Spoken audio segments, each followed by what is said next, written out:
Saif series में पाकिस्तान और New Zealand का टकराव। कौमी टीम की बैटिंग जारी, 200 रन बनाने के करीब पहुंच गई। 5 खिलाड़ी आउट हो गए। कप्तान रिजवान 46 और सलमान आगा 45 रन बनाकर पेविलियन चले गए।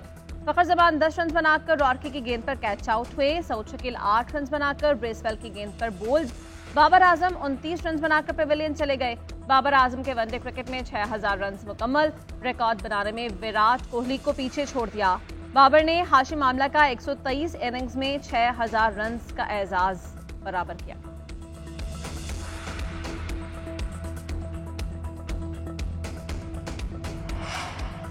भारत को जदीद टेक्नोलॉजीज की मुंतकली पर पाकिस्तान को शदीद तहफ़्फ़ुज़ात हैं। इंडो यूएस मुश्तरका एलामिया में पाकिस्तान से मुताल्लिक़ बयान गुमराह कुन है। मुश्तरका बयान में भारत अवामी हुकूक़ की पामाली का जवाब देने में नाकाम रहा।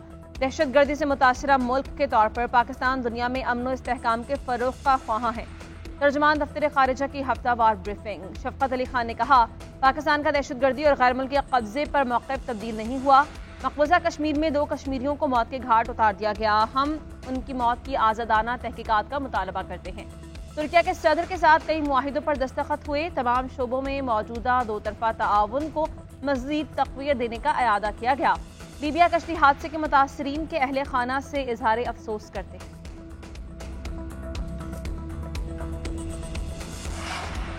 FIA साइबर क्राइम विंग का बैनुल-अक़वामी सिम्स के गैर कानूनी कारोबार के खिलाफ crackdown. Additional director FIA Waqaruddin Syed ने कहा, साइबर क्राइम इंतहाई पेचीदा मामला है। पाकिस्तान में सबसे ज्यादा बरतानिया के सिम्स गैर कानूनी तौर पर इस्तेमाल की जा रही हैं।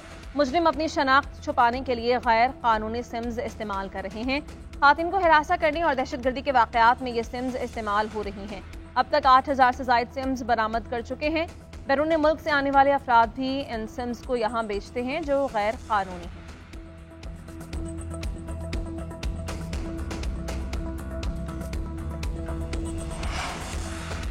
आर्मी चीफ और आला हुकूमती ओहदेदारान का SIFC के ग्रीन कॉरपोरेट इनिशिएटिव का दौरा। वज़ीर आला पंजाब, विफाकी और सूबाई वज़रा और ज़राई शोबे से मुताल्लिक़ अफसर शामिल। वज़ीर आला पंजाब ने smart agri farm, green agri malls और एग्री रिसर्च सहूलत सेंटर का बाकायदा इफ्तिताह किया। शुरका को ज़राई शोबे की तरक्की के लिए इस्तेमाल होने वाली जदीद ज़राई मशीनरी का मुआयना करवाया गया। किसानों को महंगी मशीनरी खरीदने के बजाय आसान किराए पर मशीनरी हासिल करने के मौक़े मैसर होंगे। आर्मी चीफ का GPI की कारकर्दगी पर इत्मीनान का इजहार।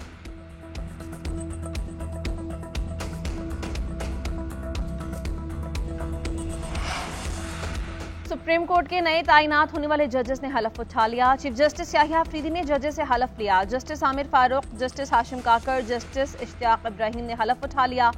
Justice Shakeel Ahmed, justice Shafi Siddiqui, justice Salahuddin ने भी हलफ उठा लिया। जस्टिस मियां-गुल हसन औरंगजेब ने कायम मकाम सुप्रीम कोर्ट जज का हलफ उठाया। तकरीब में जजेस, अटॉर्नी जनरल, लॉ ऑफिसर्स और अदालती अमले की शिरकत। Justice Sarfaraz Dogar Islamabad high court के कायम मकाम चीफ जस्टिस बन गए। सदर ममलिकत आसिफ जरदारी ने जस्टिस सरफराज डोगर से हलफ लिया। सिंध हाई कोर्ट के कायम मकाम चीफ जस्टिस जुनैद गफ्फार ने हलफ उठाया। Chief justice Peshawar high court Atiq Shah और बलूचिस्तान हाई कोर्ट के कायम मकाम चीफ जस्टिस एजाज सवाती ने भी हलफ उठा लिया।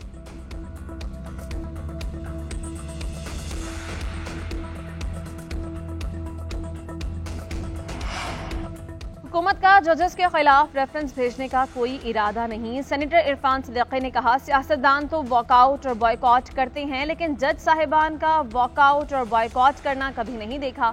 सबको पता है कि वो कौन से 2 जज साहिबान हैं जिनके खिलाफ रेफरेंस लाने की बात की गई है। जजेस में तकसीम में कोई नई बात और कोई अच्छी बात भी नहीं है। अदालतें, सूबे और इंतजामिया काम कर रही है। मुल्क के आशारिये बेहतर हो रहे हैं। सियासी अदम इस्तेहकाम ने क्या बिगाड़ लिया? PTI अपोजिशन से बातचीत कर रही है, अच्छी बात है। जहां कंफर्टेबल है वहां जरूर बात करें, मगर बातचीत से पहले बता दे कि सिविल नाफरमानी पर कायम है या नहीं। क्या आज भी 9 मई और 26 नवंबर जैसे एहतजाज करना चाहती है?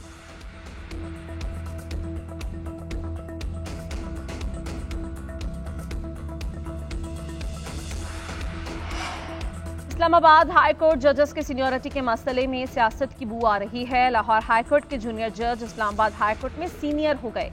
26वीं आईनी तरमीम में खामियां हैं। सेनेटर अली जफर का ऐवान में इजहार ख्याल। कहा, सीनियरिटी के मामले पर सियासत नहीं होती, इंसाफ होता है। आपने तबादले किए गए जजेस को मुतनाज़े बना दिया है। लोग उन पर उंगलियां उठाने लगे हैं। IMF को हक नहीं पहुंचता कि वो अदालती मामलात में जाए। मौजूदा हुकूमत ने अदालती खुदमुख्तारी और साख को नुकसान पहुंचाया। लोगों से आईनी हक छीने जा रहे हैं। पीका एक्ट के नाम से एक बम फेंका गया। अगर कोई इख्तलाफ करेगा तो उसे जेलों में भेजा जाएगा। पीका की बुनियाद रखकर आप नफरतों के सौदे कर रहे हैं।